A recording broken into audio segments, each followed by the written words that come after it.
want to know a little more history. He has a long history of being supportive for many of the church's outreach ministries, as well as his recently serving as moderator of our session here at Memorial.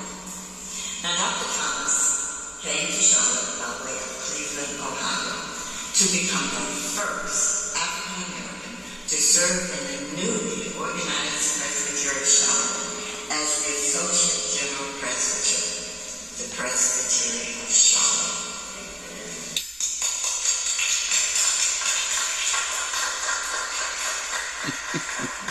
A nationwide search was done.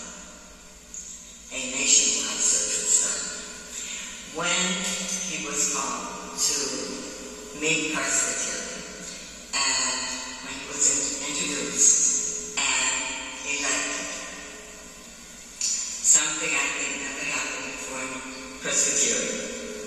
He received a standing ovation. A standing ovation. And before we could get back to Cleveland to tell the congregation, they had already nominated somebody, put it in the newspaper, and somebody was a relative to somebody in Cleveland, and they saw it in the newspaper and called them. So we couldn't be able to be the first one to tell them. But in his position here, he managed a broad array of responsibilities and interests, including church development, redevelopment, planting new churches, church-based community organizing, leadership training, and stewardship education. He's been a mentor to other young pastors, even experienced pastors. And then Dr. Thomas was called later to become the Associate Director of Evangelism and Witness in the Presbyterian Church USA in Louisville, Kentucky. And some of you may remember that. That was our national church headquarters. So after serving there for a number of years, he retired, he came back to Charlotte, and became the acting general presbyter of the Presbytery of Charlotte as they were searching for a new Presbyterian site. Now he's pastored churches in Georgia, Nebraska, Ohio, and he's had several interim pastor positions in churches here in Charlotte after retiring. He has a wide range of involvement in the larger church and the communities he has served and lived in. He has been recognized with numerous awards, certificates, citations, and plaques. Now, though he's honorably retired, he is still very much active in the Presbytery of Charlotte and in other areas of the Presbyterian Church USA. Well, I guess who's he married to?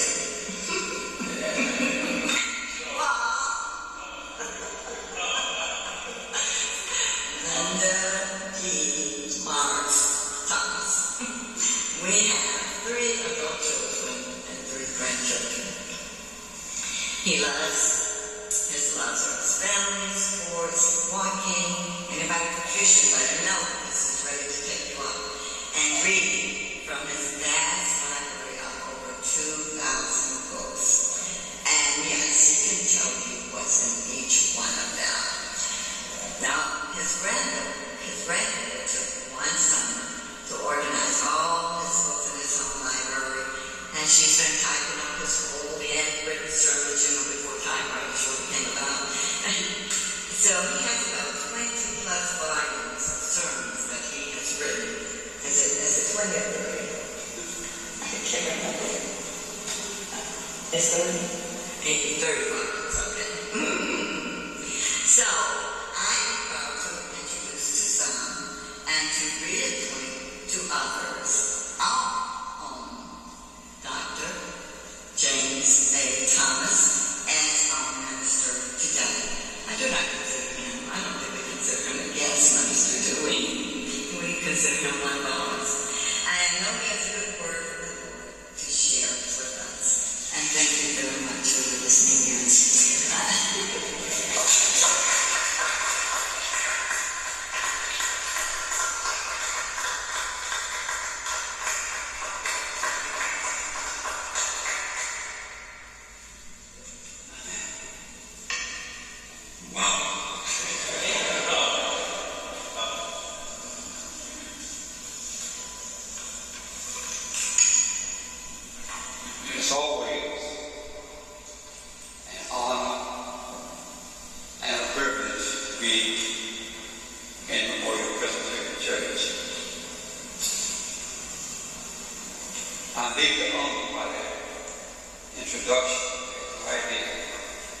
Get ready to bring the word today. See, I began to say to myself, who is she talking about? But anyway, I thank you. I thank you, Memorial, for indulging me over the years, or me being part of this special ministry.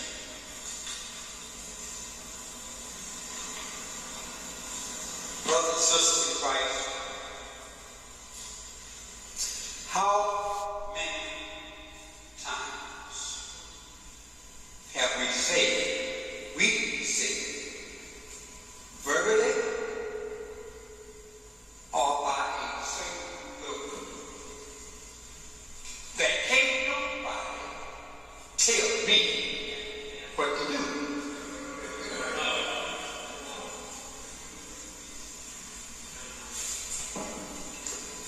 I grew up in a household. We knew better than to tell our parents. We had to work hard to keep them from reading our mind that they could tell us what to do. And to this day, we still remember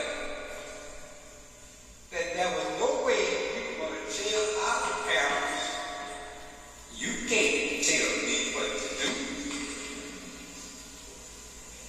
In many cultures and societies, there is a human pecking order. Some are presidents who give orders. Some are kings who give orders. Some are queens who give orders. Some are premiers who give orders. Some are judges who give orders. Some are bosses who give orders. Some are teachers who give orders. Some are coaches who give orders. Some are military officers who give orders. Some are parents who give orders. And these days, and I know this because I'm actually educated, these days some of the children in the classroom give orders. We have seen in our time orders from authority figures that were not good, and in some cases devastating. And we need not to obey them or carry their orders out. On the other hand, some orders can be very good for us, and we would be wise to carry them out. For the good orders that are designed to benefit us and society may not be so because of our attitude that can't nobody tell me what to do. To be very sure, being told that we can't do certain things depend on who is doing the telling.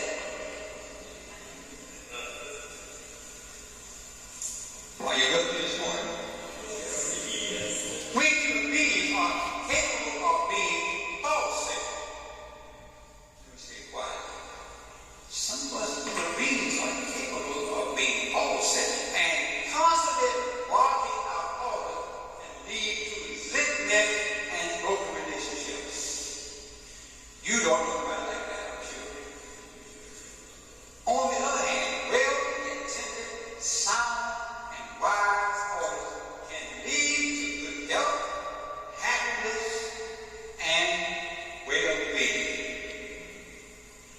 We're being told that what to do, we need to stop, to think, and to make critical decisions. Is this going to be good for me? And so I will do it. If it is not, I will not do it. Today's message is about God's marching orders for God's people from the very beginning of creation to the present time. It is about God's present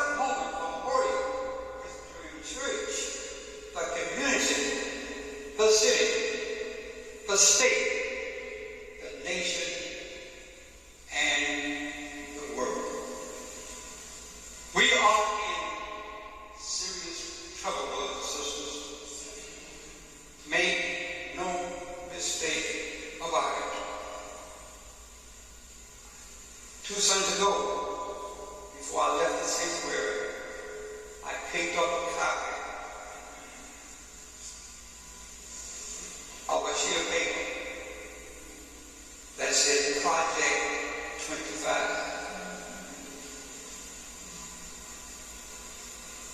That consisted of the entire document.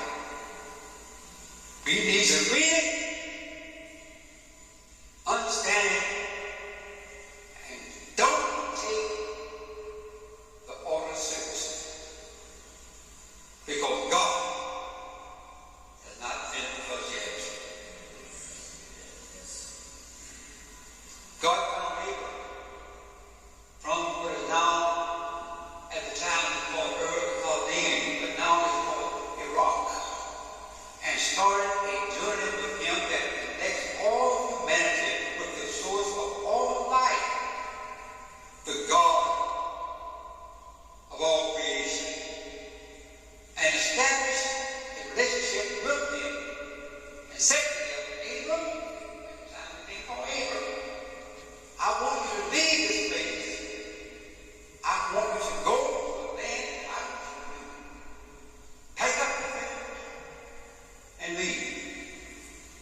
Now, how many of you, how many of us would take that order and act on it? And imagine, pack up all your stuff and go into a place that you can't put in your napkin, you just don't know where you're going.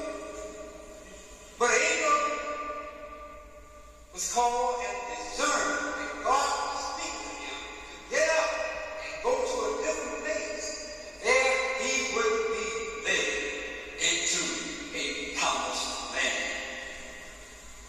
And so they brought all their goods and they traveled. And for 400 years, these people were enslaved in a journey into Egypt.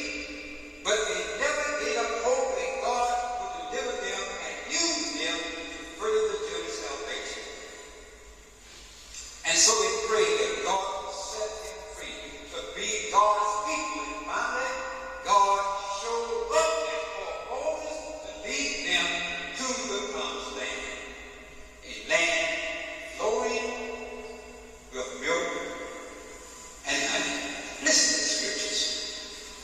I have heard the cry of our people who are in Egypt not come to deliver them.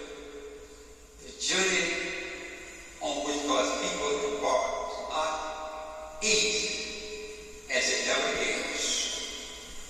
They experience ups and downs. Does this sound familiar, church? And so some of the saints wanted to retreat and go back to the way it used to be. At least they argued that they had food to eat and a place to stay, even though they were strangers.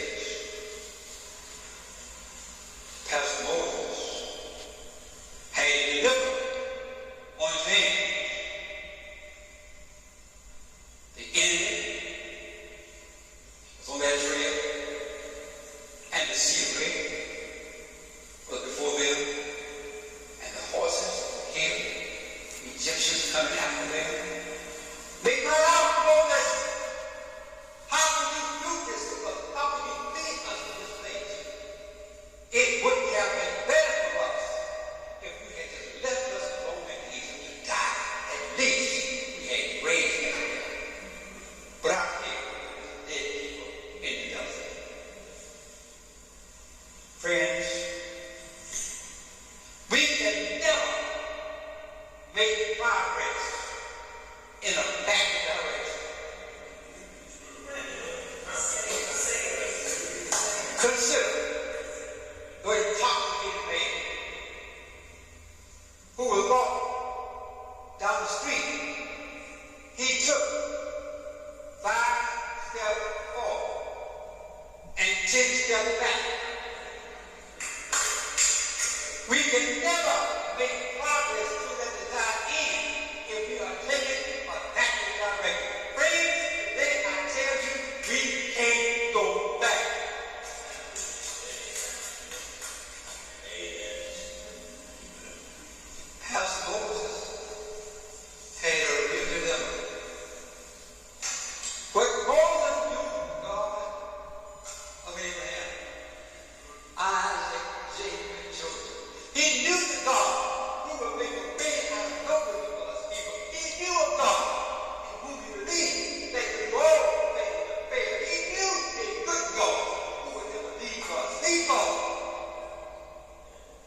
Here we are in a world that wants to go backwards.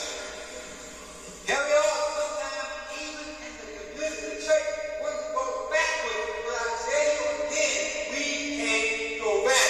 Got to go forward. Because we serve God who is awesome. This God is omnipotent. This God is all powerful. This God has no limitation. This God cannot fail. God is omnipresent. God is everywhere at the same time. This God knows